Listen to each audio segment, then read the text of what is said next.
Good morning, everyone, and Happy New Year. That's right, it is January 1st, 2024, and it's a Monday. So we got a brand new week of FBC Radio Live here.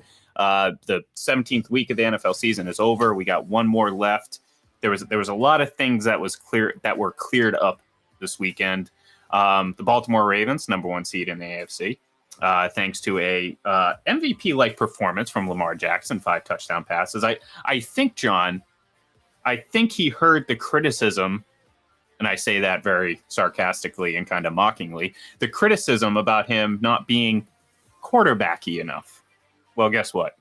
he played quarterbacky quite well last night, and this Ravens team is looking pretty solid going into the playoffs. So yeah, it was a fun weekend. Some good football, some interesting, disappointing performances, I'll say the least. And I'm looking at you, Tampa Bay Buccaneers. Probably one of the more disappointing performances of the weekend. But John, we got to start Thursday Night Football. The Lions Cowboys controversy and did he report eligible, ineligible? Look, I think I've been pretty consistent for any sort of situation like this when it comes up. First of all, you had probably one of the worst, most egregious missed tackles by the Lions in the history of football. What should have been a safety turned into a touchdown for the Cowboys. That's one reason why they lost the game. Two, going for it after everything that happened, that was a bad decision. I don't want to hear, Dan Campbell, he didn't want to get to overtime. He wanted to win it, this, that, and the other. No, it was a bad decision. The situation was a mess. You kept getting pushed back, pushed forward. That's a situation, you know what? You're 5, 6, 7 yards away from goal line. Kick the field goal, go to overtime, win the game then. So at the end of the day, yeah. Could you argue that the Lions were kind of screwed a little bit here? Sure. I mean, I think that there was a colossal mistake by the officiating crew or however it worked out. I don't think we have any clarity any more so than we did at the time today. At the end of the day, the Lions lost this game on their own. They made way too many mistakes. They didn't execute. And I'm sorry, I'm not going to sit here and say, oh, poor Detroit, I can't believe they got screwed. No, make that tackle in the end zone, get the safety, get the ball back, run away with it. Or do the smart thing and just kick the field goal and play for overtime, because clearly that situation was not ideal for Detroit at the time, and obviously it played out that way. Well, then I don't want to hear from Patriot fans back to Super Bowl 42 when Eli Manning was in the grass, and then that led to the David Tyree. Well, I don't think anyone. I think people will. Well, they still. I mean, I know it's 16 years ago, but it still comes up in conversations. And I mean, it comes up in conversations, but no one's sitting there saying like they lost the game because Eli Manning was in the grass. Like, we'll sit there and say, yeah, you could have probably called that, but they put up 14 points, John. No, that's exactly that's why point. they but lost. My point with this is, yeah, I think that going for 2 made some sense here, only because you have momentum when you score that touchdown, and also you have kind of a chaotic situation with Dallas's defense. Unfortunately for Detroit, they kind of created their own chaos. Not their own chaos, it's just it caused chaos with the official who couldn't quite understand what they were trying to do because they sent over 2 linemen. It was all done in gamesmanship to try to confuse the Cowboys, and in the end, it confused the official, which if he's confused, then he doesn't know who's the eligible receiver. Right. The problem is Dallas' field goal kicker just doesn't miss, so there's still time on the clock. If you have a tie game, he kicks a game-winning field goal. It's easier to kick a game-winning field goal when it's tied than down 1. So I that's the way the guy coaches, and his players buy into it. And look, they won their first division in 30 years. Yeah. Well, I'm just saying I'm not like sitting here like, because I said the same thing about I'm not worrying about the Chiefs getting screwed or however, or whatever team. It's like, look, officiating's bad across the board. Like it is what it is. I'm not accepting it, but at the same time, I'm not, I'm never going to go down the path of, oh, this team's getting screwed more than the other, or there's a conspiracy, or they lost because of this. Because, John, more often than not, when you boil down a game to a missed call late and you blame it on that, there's 100 times out of 100, there are 6 or 7 other instances throughout the game that contributed more to that loss than that play.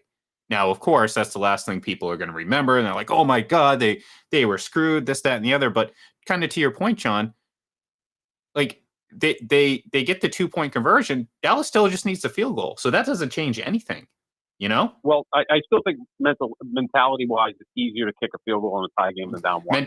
Mentality wise, it's better to go into the locker room with an actual win, or at least a chance at winning, as opposed to well, that's you what know.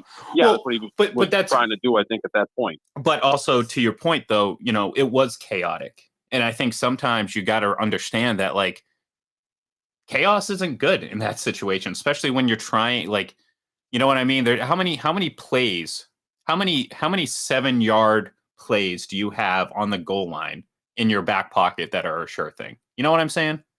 Like people have, yeah, I mean that was the questionable one. Yeah, when he got back up to the 7, but then he gets the penalty that brings it halfway to the goal line after Micah Parsons was outside, which is kind of a weird rule. Like if you exchange penalties, like shouldn't it go back to the original line of scrimmage? I guess not. Right. Maybe that's something the league can look at some point.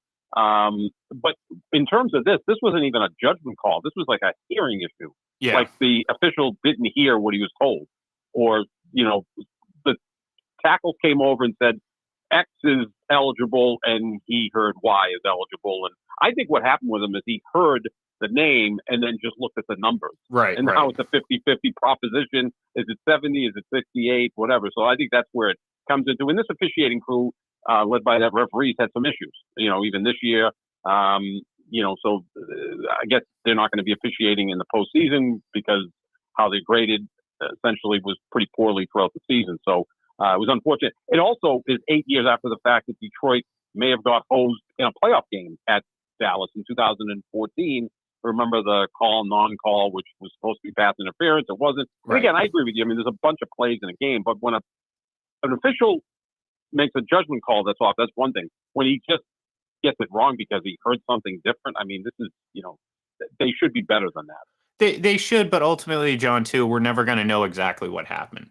Because of course, like, here's the thing: everyone's going to be against the officials in this, and I'm not sitting here like trying to defend them because I think the officiating's great, but I think they're against it no matter what. So, did they mishear something? Did they make a mistake? Absolutely, but we don't know the circumstances. Like we had people are like, oh, they absolutely informed them, but then you have clips of Jared Goff saying, no, you need to go report to the player, and like. They were talking about, they talked about this beforehand, but it was so disorganized that, like I said, some of this blame has to go on the Lions. Like, I understand, and everyone's going to side on the, for the Lions, and no one's going to actually hear anything the official says. And yeah, I mean, the officials probably screwed up too. But I think there's plenty of blame to go across. But in a very chaotic situation, it was fumbled, I think, by everyone. And then I think the Lions reacted accordingly. And look, I mean, at the end of the day, it's unfortunate. It's a hardline stance that I try to take, John, and I've done this before. It's just I don't like blaming officials for teams losing because, again, like I said, there's always reasons why other than that they lost, and it's unfortunate because I think we've become accustomed to basically just reacting to whatever happened last. They lost because of this. Well, no. I mean, this was the last thing we remember. But again, this Detroit team, who, at times looks like the best offense in the league, has a tendency to kind of bring up a dud. I mean, look, they went up against a good Dallas defense at home. They're playing at home, so Dallas is better at home than they are on the road, so I'm not knocking them for that. But 19 points, John? I don't care who you face. I mean, Dallas's defense is good. The week before, they held Miami to 22, and then, of course, Miami puts 19 on the board against Baltimore. But again, Miami the last 2 weeks faced two of the top 5 defenses in football in Dallas. Miami's weird. Miami's weird, too. You figure them out. Yeah. This is a team that can score 70 or score, 10 or give up 56 or shut someone. I mean, they've done everything. They shut out the Jets, which is no great accomplishment, but they also gave up 56 to Baltimore. Like you said about Lamar Jackson, he sealed the MVP yesterday. The magnificent performance. I thought they might be a little flat after that win in San Francisco. Hell no, they look like clearly the best team. But yeah, I mean, this is, again, it's a standalone game on Saturday. And again, it's 8 years after Detroit lost a really tough game in the playoffs to Dallas. One of the few times Detroit made it to the postseason. And now with Philadelphia losing, there's a good chance maybe we see Detroit going to Dallas in the divisional round, where it would have been Dallas going to Detroit or some other combination. So, you do have those ramifications of seeding and home field advantage going forward. Yeah, and look, I understand the frustration from Lions fans, and I'm not saying that, officials are blameless. I just think we, unfortunately, are in a habit of going back to like the Patriots Chiefs AFC Championship game in 2018. Oh, the Patriots won because D Ford was offside. No, the Patriots won because, well, they shut out Kansas City in the first half, and Tom Brady made just a few more plays in the second half, especially in the fourth quarter. That's why they won. It's not because D Ford lined up offside, which, again, I mean, that might be it's kind of a funny backdrop to what we see now. It's like they still have lineup issues 5 years later or whatever. But so to me, it's like, okay, we just don't, the officials, like even John, even that Carolina Patriots game where Gronk was bear hugged into the end zone. Did that technically cost the Patriots a chance to win that? Absolutely. But they lost that game long before that. So it's like, to me, I don't like sitting here blaming officials. I hate when people go on about, team A or B or C is favored and they're out to get, like, first of all, what is it? Do we think that officials are incompetent and bad at their job? Or do we think I do that, right? Yeah, well, that's because what I've always said. If they're so confident they can't, if they're so incompetent they couldn't fix the game, right? Exactly. That's exactly what I was going for. Like, exactly. Like, you can't have it both ways. So, like, to the Chiefs fans that for the last 3.5 weeks have been talking about how, and I thought I saw someone tweet this yesterday, and I thought it was outrageously ridiculous, but they had said something like, they sacrificed or they took the hit of $150,000 fine to bring attention to this. No, they were whining because they thought they got screwed out of a call. Let's be honest, because they're not up there, and Chiefs fans are not doing the same thing. They're not up there at the podium talking about the hit on Mahomes that was clearly in bounds that benefited them the week before. You know what I mean? Like, they're not going up there nobly sacrificing their paycheck.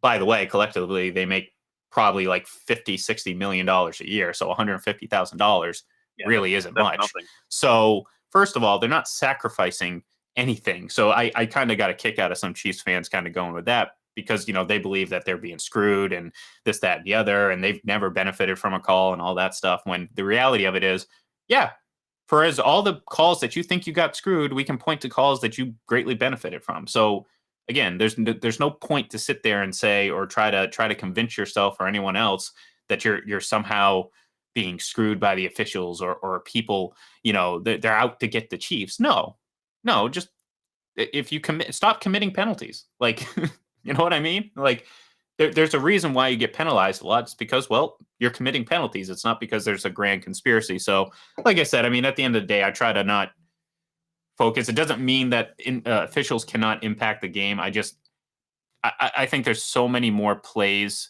throughout the game that lead to a win or a loss other than what an official says or does or screws up. That's just how I feel.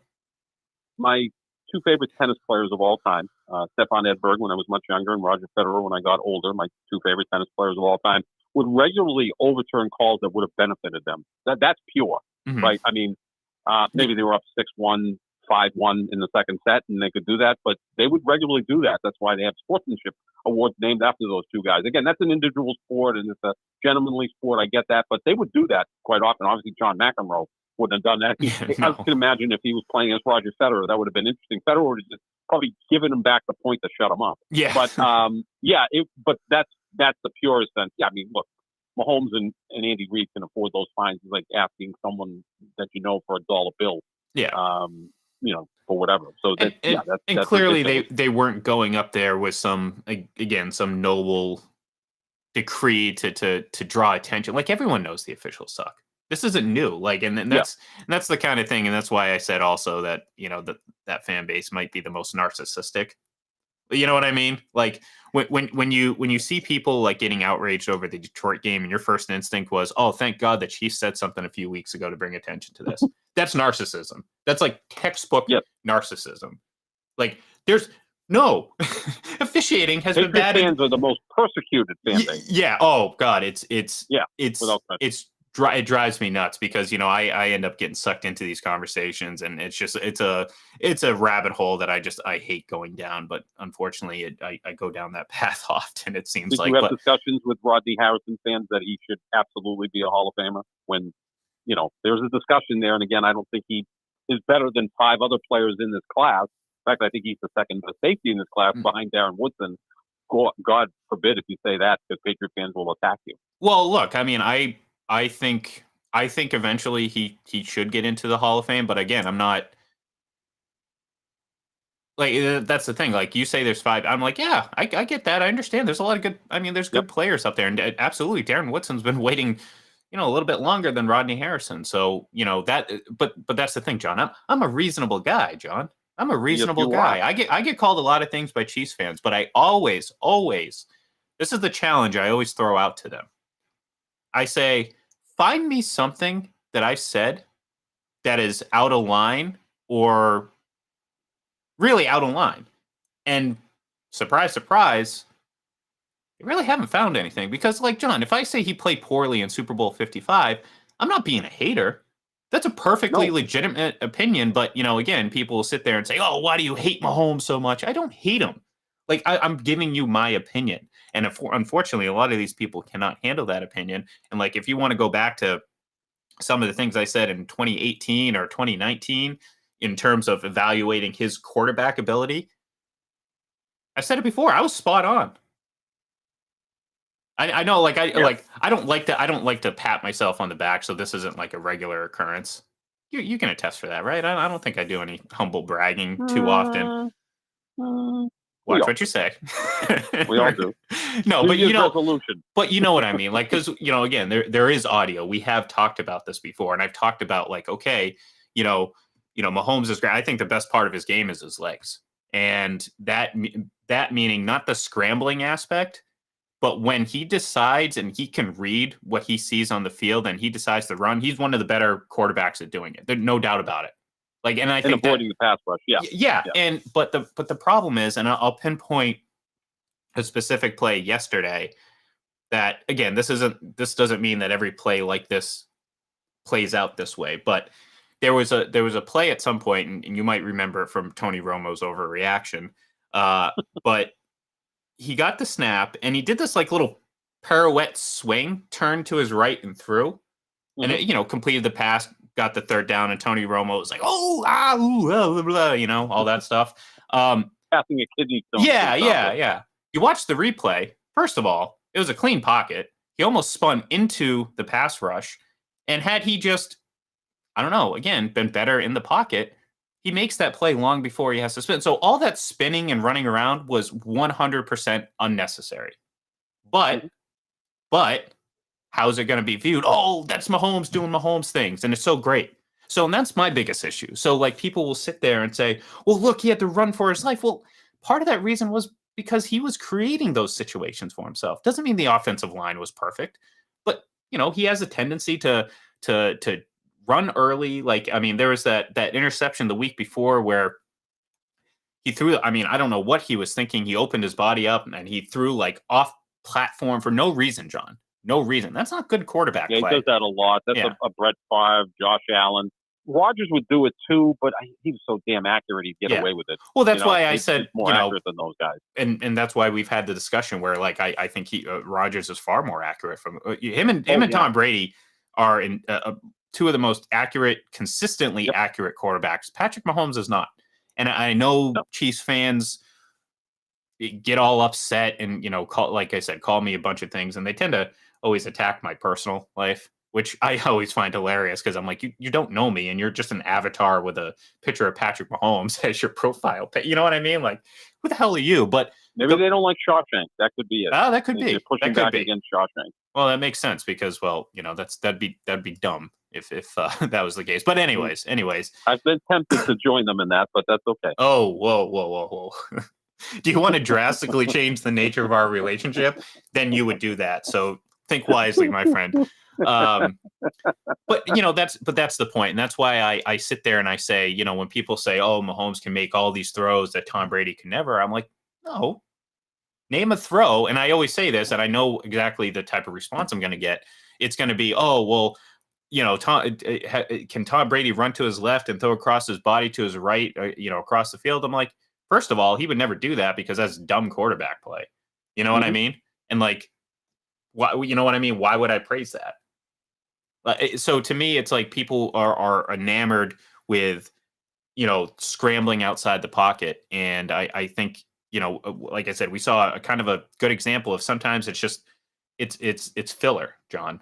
Window dressing. Yeah, no, yeah, exactly. That's it. That's all it is, and it doesn't add any value to the play other than it's low hanging fruit. So people see it and they're like, "Oh my god, it's going to make ESPN highlight film." When the reality of it is, he didn't read, going back to that play I mentioned yesterday, he didn't read the pocket well enough. He didn't see the play develop, which was very clear when you, again, watch the replay. And everything he did, the spin, the turn, almost running into the sack, that was all unnecessary when he could have just stood in, Tom Brady stands in the pocket, delivers that football, you know? Like, I'm sorry, that's the difference, but, Tom's not as talented as Patrick Mahomes because Patrick Mahomes makes it more difficult for himself. Shortest distance between 2 points is a straight line sometimes. Yeah, exactly. So I'm full of all sorts of things this morning, aren't I? Yeah, besides being full of what. But that's assumed though. That's assumed. It's a new year. It's a new fresh start. It's 2024. I ate Chinese food last night. Read the fortune cookie, so I'm Yeah, there you go. pontificating on those. There you go. You're I don't know. I just started thinking about Donna Chang.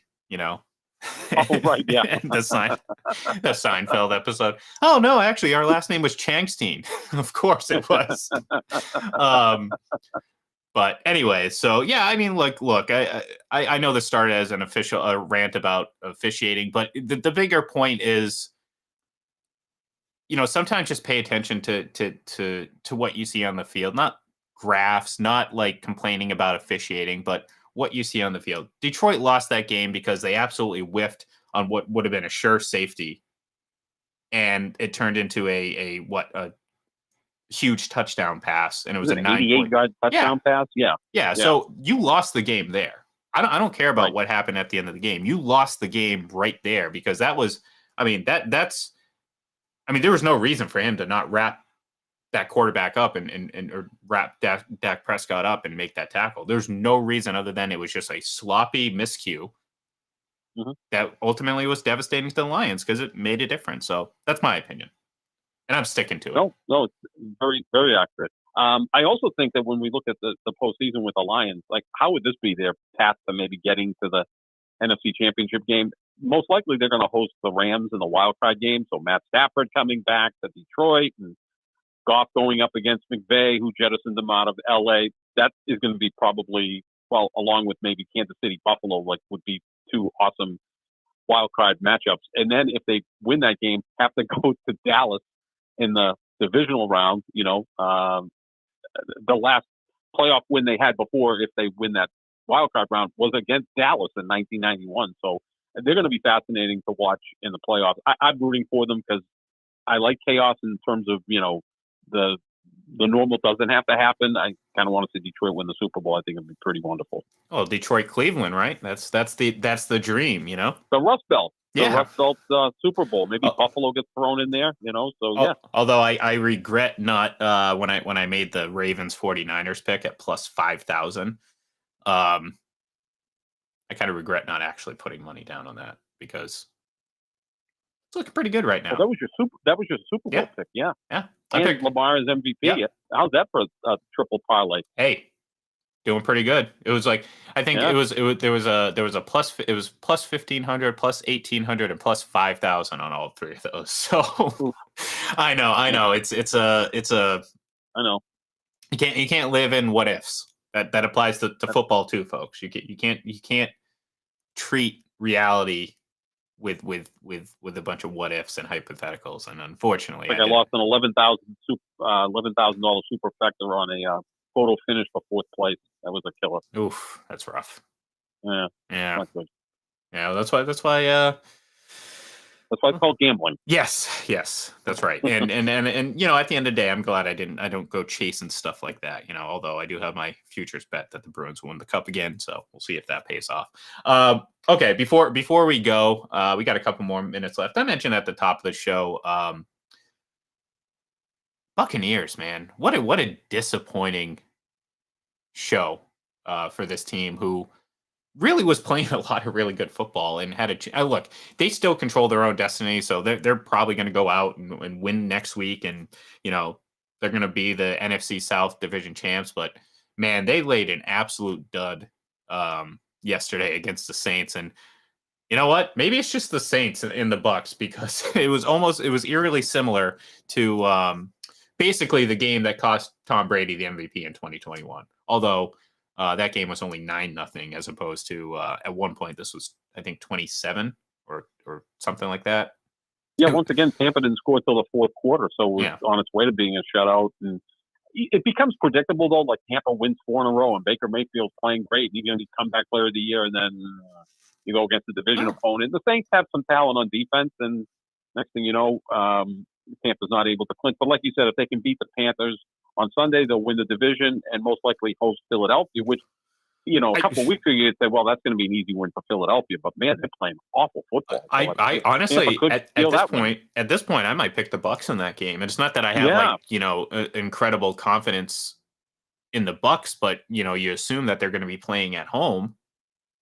I'd say so, because Dallas is probably going to win the division, I would think, right? Yeah, if Dallas wins the division, Philly would be at Tampa, and look, Philly can't stop anybody's offense at this point. And Tampa has weapons on offense; they could put some points on the board, and they haven't been good enough on offense. I know they put up a bunch of points against Arizona yesterday, but again, I just, to me, we've been saying it for a few weeks. Maybe we should have been treating this Eagles team more like that Steelers team from a few years ago that started 10-0, and you brought that up several weeks ago, and you were right. Because right now, I mean, patted your back, actually. Yeah, see, thank you. I appreciate that. Yeah. See, we're off to a good start here in 2024. Yeah. I'm going to try to get 2,024 compliments from you throughout the year. So that's my goal. That's one. 2,000. That's like, well, we do the show 4 days a week, 200. So you're looking at about 10 compliments a day. Okay, so you got to pick up the pace. Man, I would really look like a fool doing that, though. I mean, that would be awful radio, wouldn't it? Yeah, it would be. Well, I mean, 10 times in a 38-minute stretch. I mean, I think I make 10 great points every show, right? My name's not Tony Maserati. Right.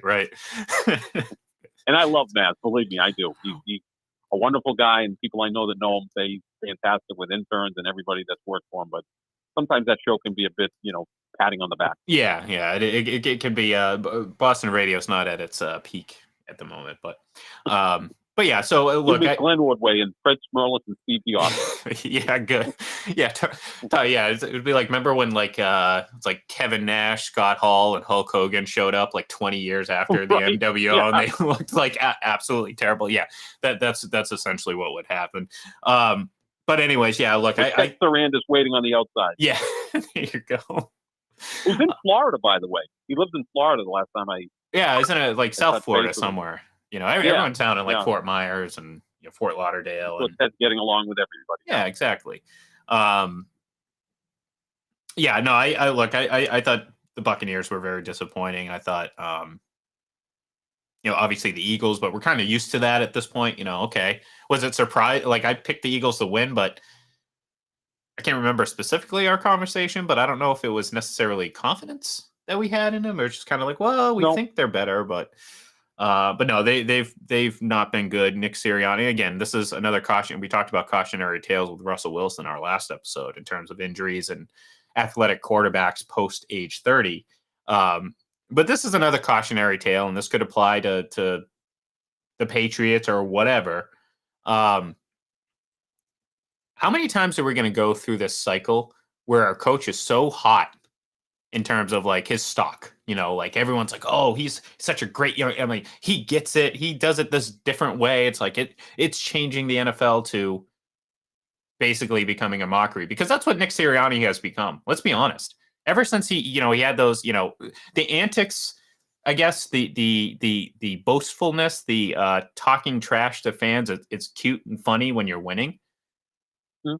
but when you lose, I think it really kind of shows what it actually really is, and it's kind of just bad sportsmanship like that. Especially from a head coach. I mean, trash talking as a player, it's different, and maybe you don't agree with me when I say it's different, but like a coach is different. Like you gotta get held to a higher standard, and you have to set a better example, I think, than that. And I think this again, we see the cycle how many times, John? How many times has a great young coach come in and everyone's like he's the next big thing? We'll shoot down to Miami, John, and a pattern is starting to develop with Miami where they just can't close things out, and they kind of not show up for big moments, John. Like, do you have any Yeah, I mean confidence that's in Miami beating Buffalo this weekend? maybe that looks like a 51-49 game, not the score, but in terms of confidence, Yeah. because I don't have a ton of confidence in Buffalo either. I mean, No, I don't. Well, that. I think that's kind of my point, though. It's like as much as we yeah, we we we dump on Buffalo, I mean Miami against good teams just aren't good. And big let me moments. I mean, they just yeah, lost Bradley Chubb. Um, yep. Tua's okay. I Xavier Howard got carted off, yeah, right? So Xavier Howard got carted off, and again, I mean, everyone loves Mike McDaniel because he's quirky and he takes photos with the media and like he has these great sound bites. And, everyone caught him on tape a couple weeks ago on Hard Knocks saying, we're coming for your records, this, that, and the other, all that stuff. But what have they actually done? They've beaten up on some bad well, for that teams. organization, though, back-to-back playoff appearances is Well, pretty good. again, sometimes The way they've been the last sometimes 25 lowering the years. bar isn't a good look either. It's like, okay, good, awesome, good for you. But does that make Mike McDaniel one of the hot young coaches in the league? Or I think by definition it kind of does, but I mean, and again, let's see him more than 2 years, and well, let's see him that's when the my roster point. I gets mean, turned because over. let's Exactly. Yeah. think about it. Going into this year, everyone loves Mike McDaniel, right? Like he's the guy.